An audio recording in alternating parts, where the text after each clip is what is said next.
Hi guys, welcome back to my YouTube channel hack शिवाय। आज की इस वीडियो में हम हैक द बॉक्स की जो स्टार्टिंग पॉइंट में टायर 1 की मशीन है रेस्पॉन्डर, इसको सोल्व करेंगे। तो चलते हैं अपने वीडियो की तरफ। तो हमने इस मशीन को अपने टर्मिनल में ओपन वीपीएन से कनेक्ट कर लिया है। तो इस मशीन को सोल्व करने से पहले हम इसके टैग्स पढ़ते हैं। तो आप देख सकते हैं इसमें रिमोट फाइल इंक्लूजन की वल्नरेबिलिटी दी हुई है, जिसकी हेल्प से हम मशीन पर आरसी लेंगे एंड हमें हैश को कैप्चर करना पड़ सकता है एंड पासवर्ड क्रैक करना पड़ सकता है। तो चलते हैं अपने टास्क 1 की तरफ। तो हमारा फर्स्ट टास्क है, when visiting the web service using the IP address what is the domain that we are being redirected to. यानी कि जब भी हम इस मशीन को विजिट करेंगे, इस आईपी एड्रेस को विजिट करेंगे, तो ये हमें किस डोमेन एड्रेस पर, किस डोमेन पर रिडायरेक्ट कर देगा। तो सबसे पहले हमने यहाँ से आईपी एड्रेस को कॉपी करा एंड यहाँ पर एचटीटीपी एंड मशीन की आईपी। तो आप देख सकते हैं हमारा जो है ये हमें रीडायरेक्ट कर रहा है, ये कर रहा है unica.htb। तो हमारा जो फर्स्ट टास्क है इसका आंसर हुआ unica.htb। unica.htb यानी कि हम जब इस आईपी एड्रेस को विजिट करेंगे तो हमें unica.htb जो हमारा डोमेन है इस पर रीडायरेक्ट कर रहा है। तो अभी यहाँ पर सर्वर नोट फाउंड शो हो रहा है। तो सबसे पहले हम एक काम करते हैं, अपनी ETC होस्ट फाइल में इस आईपी एड्रेस को ऐड कर लेते हैं 10.1.224.41 unica.htb। क्लियर। एंड अब हम इसे यहाँ पर रिफ्रेश करते हैं।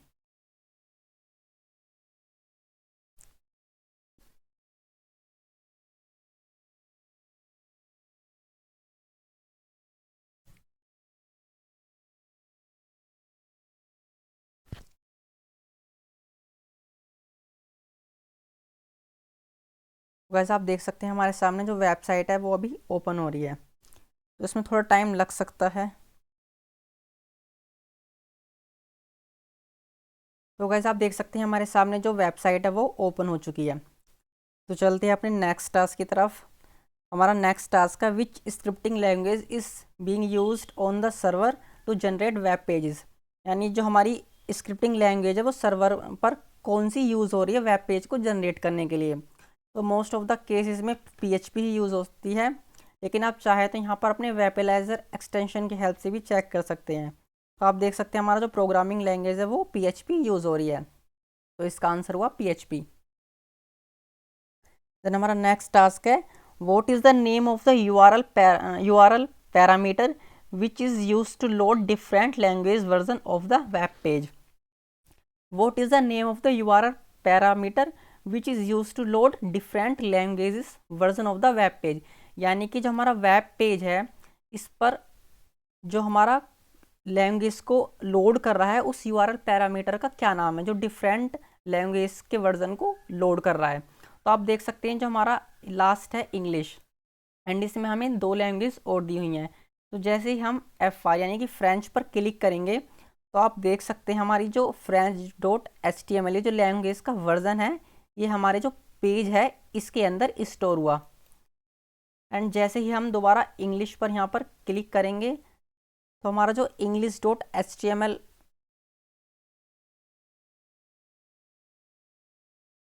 ये हमारा होम पेज है। एंड जैसे ही हम इस वाली पे क्लिक करेंगे DE तो आप जर्मन, तो आप देख सकते हैं हमारा जो german.html है ये हमारे जो पेज पैरामीटर है इसके अंदर स्टोर हुआ। तो इसमें हमसे यही पूछा गया है कि हमारा जो डिफरेंट लैंग्वेज के वर्जन है वो वेब पेज के किस URL पैरामीटर में स्टोर हो रहे हैं यानी लोड हो रहे हैं। तो इसका आंसर हो हमारा पेज। हमारा जो पेज पैरामीटर है URL ये इसके अंदर लोड हो रहे हैं। तो गाइस हमारा नेक्स्ट टास्क है, which of the following values for the page parameter would be an example of exploiting A local file inclusion vulnerability french.html। यानी कि अभी जो हमारा पेज पैरामीटर है जहाँ पे german.html या french.html जो हमारे लैंग्वेज के डिफरेंट वर्जन लोड हो रहे हैं, स्टोर हो रहे हैं, यहाँ पे अभी हमें LF5 वल्नरेबिलिटी को ट्राई करना है एंड हमें अपना पेलोड ट्राई करना है कि हम किस पेलोड से LF5 जो हमारी वल्नरेबिलिटी है इस पेज पैरामीटर के अंदर उसको एक्सप्लॉइट कर सकते हैं। तो हम यहाँ पर आप देख सकते हैं पेलोड ऑलरेडी दिया हुआ है, हम इस पेलोड को ट्राई करेंगे। तो हम जो है विंडोज़ की जो होस्ट फाइल है etc होस्ट फाइल उसको रीड कर सकते हैं। तो सबसे पहले हम यहाँ से इसको कॉपी करेंगे, या आप चाहें तो इसको डायरेक्ट यहाँ पे लिख सकते हैं, Windows system 32 drivers etc and hosts and enter. तो गाइस आप देख सकते हैं कि हम इस पेलोड की हेल्प से हमारी जो विंडोज़ की होस्ट फाइल है उसको रीड कर सकते हैं। तो यानी कि जो हमारे पेज पैरामीटर के अंदर है वो LFI वल्नरेबिलिटी अवेलेबल है, यानी हम इस पेलोड से LFI को एक्सप्लॉइट कर सकते हैं। तो हमारा जो इसका आंसर हुआ वो हमारा ये वाला पेलोड है। तो सिंपली आपको यहाँ से इसे कॉपी करना है एंड यहाँ पर paste and submit answer etc host.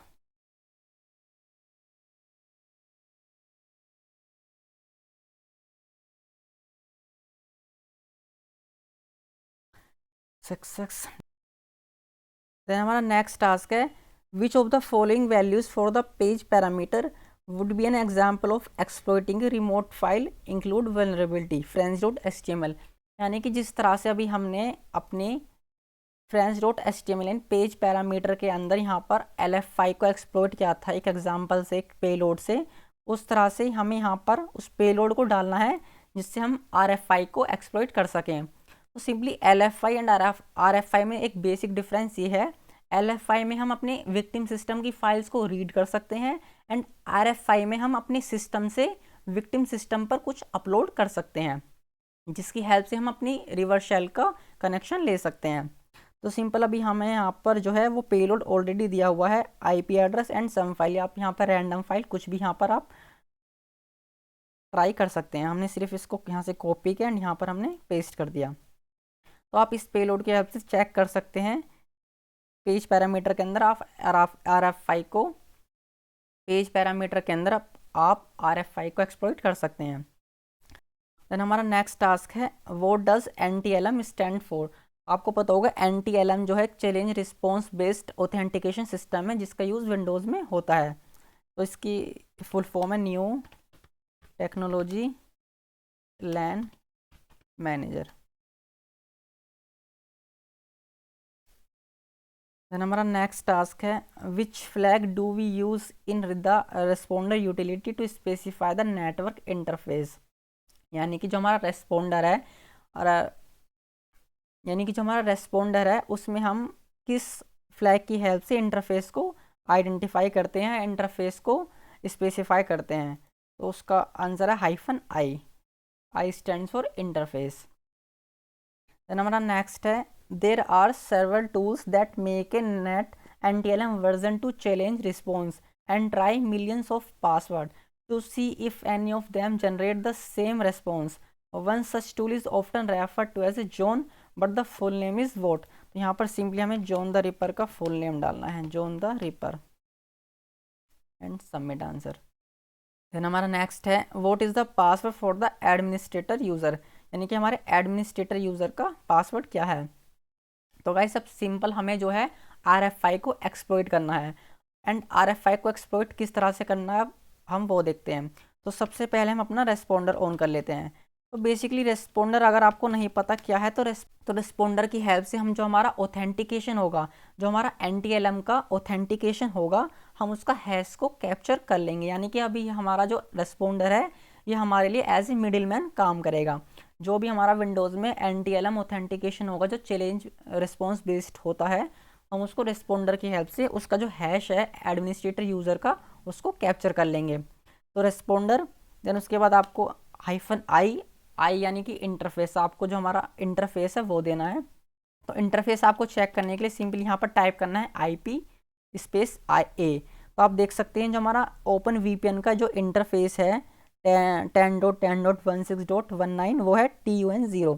तो सिंपली आपको यहाँ पर रेस्पोंडर लिखना है -I एंड जो हमारा इंटरफेस है उसका नाम एंड एंटर। तो एक बात का आपको ध्यान रखना है, हमारा जो इसमें SMB सर्वर है ये वाला, ये यहाँ पर ऑन होना चाहिए। अगर ये ऑफ है तो ये आपका काम नहीं करेगा। तो हमारा जो एसएमबी सर्वर है वो हमारा यहाँ पर ऑन होना चाहिए। अभी हम रेस्पोंडर को as a SMB server, malicious SMB server setup कर रहे हैं, जिसकी हेल्प से हम एडमिनिस्ट्रेटर यूज़र का जो हैश है उसको कैप्चर करेंगे। तो हमारा जो रेस्पोंडर है वो ऑन हो चुका है। तो सबसे पहले हम जाएंगे अपनी वेब पेज पर, एंड उसके बाद हमारा जो पेज पैरामीटर है इसके अंदर हमें यहाँ पर अपनी सबसे पहले आईपी एड्रेस देनी है जो आपकी ओपन वीपीएन की है 10.10.16.19। एंड उसके बाद जो हमने पेलोड में आंसर किया था सम फाइल या रैंडम फाइल, यहाँ पर कुछ भी दे सकते हैं जो हमने यहाँ पर दिया था ना ये वाला। तो सिंपली आपको ये पेलोड यहाँ पर कॉपी करना है। बस फ़र्क इतना है, आपको यहाँ पर अपनी जो आईपी एड्रेस है ओपन वीपीएन की डालनी है ताकि हमारा जो हैश है वो हमारे टर्मिनल पर मिल सके। तो सिंपल आपको इतना करना है एंड एंटर।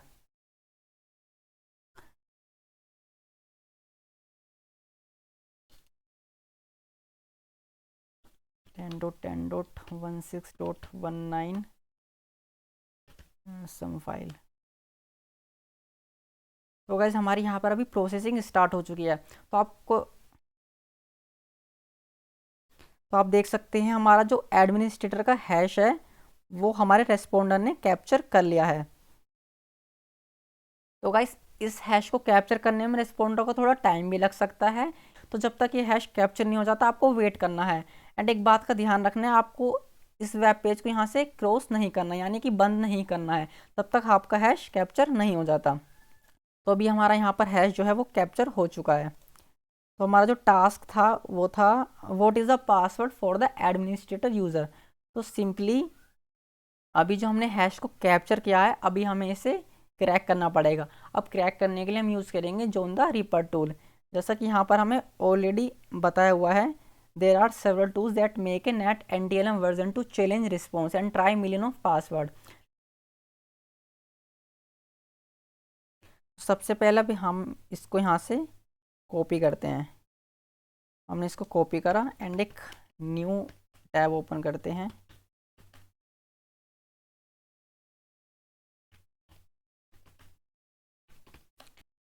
तो गाइस अभी हम इसको यहाँ पर एको कर लेते हैं, एको एडमिनिस्ट्रेटर हैश.txt एंड यहाँ पर जोन वर्ड लिस्ट हमने दे दी docu.txt एंड हैश.txt। तो गाइस आप देख सकते हैं हमारा जो एडमिनिस्ट्रेटर का पासवर्ड है वो है बैडमिंटन, ठीक है। तो हमने सिंपली यहाँ को अपने तो अभी हमने यहाँ पर सिंपली अपने हैश को, जो हमारा हैश कैप्चर हुआ था उसको कॉपी करा एंड उसको एक फाइल में हैश.txt में यहाँ पर पेस्ट कर दिया। एंड उसके बाद अपने जोन द रिपर टूल की हेल्प से जोन हाइफन वर्ड लिस्ट, जहाँ पे हमने docu.txt वर्ड लिस्ट का पाथ दे दिया। एंड उसके बाद हमारी जो हैश फाइल थी जहाँ पे हमारा एडमिनिस्ट्रेटर यूज़र का हैश था उस फाइल का नाम दे दिया। तो हमारा जो जोन द रिपर टूल है उसने पासवर्ड को क्रैक कर दिया। हमारे एडमिनिस्ट्रेटर यूज़र का पासवर्ड है बैडमिंटन। तो सिंपली हमारा जो आंसर है इसका वो है बैडमिंटन। सबमिट। देन हमारा नेक्स्ट टास्क है we will use A Windows service to remotely access the responder machine using the password we recovered vote port TCP does it listen on. यानी कि अभी इस विंडोज़ मशीन पर एक service run हो रही है जिसकी हेल्प से हम मशीन को रिमोटली एक्सेस कर सकते हैं। तो उस सर्विस का जो हमारा पोर्ट नंबर है वो क्या है। तो हमने टैक्स में पढ़ा था हमारी जो सर्विस रन हो रही है इस पर वो हो रही है विंडोज़ RM यानी कि विंडोज़ रिमोट मैनेजमेंट। तो अभी विंडोज़ रिमोट मैनेजमेंट का पोर्ट जो डिफ़ॉल्ट पोर्ट है वो क्या है। तो सिंपली आपको गूगल पर सर्च करना है Windows remote port number and enter. तो आप देख सकते हैं हमारी जो पोर्ट है 5985 एंड 5986। तो आप देख सकते हैं हमारा जो पोर्ट नंबर है 5985 एंड 5986 ये हमारी जो है विंडोज़ रिमोट मैनेजमेंट के लिए यूज़ होती है। तो अब यहाँ पर डालते हैं 5985 एंड सबमिट। तो गाइस हमारा लास्ट टास्क है सबमिट रूट फ्लैग। तो सिंपली आपको मशीन से कनेक्ट होना है एंड जो रूट फ्लैग है वो सबमिट करना है। तो सबसे पहले हम जो है हमारी विंडोज़ RM की हेल्प से कनेक्ट हो जाते हैं। हमने एक न्यू टैब ओपन कर लिया and root permissions they the and evil -win RM। अगर आपके में ये विंडोज़ रिमोट मैनेजमेंट इंस्टॉल नहीं है तो सिंपली आप इसको इंस्टॉल कर सकते हैं। -IP, यहाँ पर हमें IP एड्रेस स्पेसिफाई करनी है 224.41। उसके बाद -U यूज़र नेम के लिए एडमिनिस्ट्रेटर, एंड -P पासवर्ड के लिए जो कि हमारा है बैडमिंटन। तो सिंपली आप establishing connection to remote and point, अभी हमारे कनेक्शन को इस्टेब्लिश कर रहा है। तो आप देख सकते हैं हमारा जो कनेक्शन है वो इस्टेब्लिश हो चुका है एंड हम मशीन से कनेक्ट हो चुके हैं। अभी हम एडमिनिस्ट्रेटर यूज़र के अंदर डॉक्यूमेंट्स में हैं। तो सिंपली हम सबसे पहले एक डायरेक्टरी बैक चलते हैं एंड उसके बाद दोबारा हम एक डायरेक्टरी बैक चलते हैं। हम जो है यूज़र्स के अंदर आते हैं। यूज़र्स के अंदर हम dir, तो अभी हमारे इसमें 3 यूज़र्स हैं, एक एडमिनिस्ट्रेटर, माइक एंड पब्लिक। तो अभी हमें जो है माइक यूज़र के अंदर जाना है, cd माइक,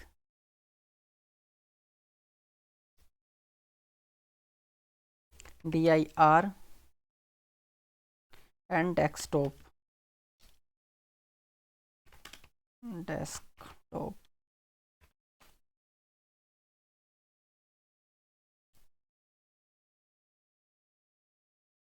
dir, तो आप देख सकते हैं हमारा जो flag.txt वो हमारे माइक यूज़र के अंदर डेस्कटॉप पर है। सिंपली अभी यहाँ पे इसको करेंगे टाइप flag.txt। वैसे हमारी विंडोज़ मशीन है इसलिए हमने विंडोज़ की कमांड्स को यूज़ करा, डायरेक्टरी एंड टाइप। तो सिंपली अब हम यहाँ से इसको कॉपी करेंगे एंड यहाँ पर पेस्ट एंड सबमिट।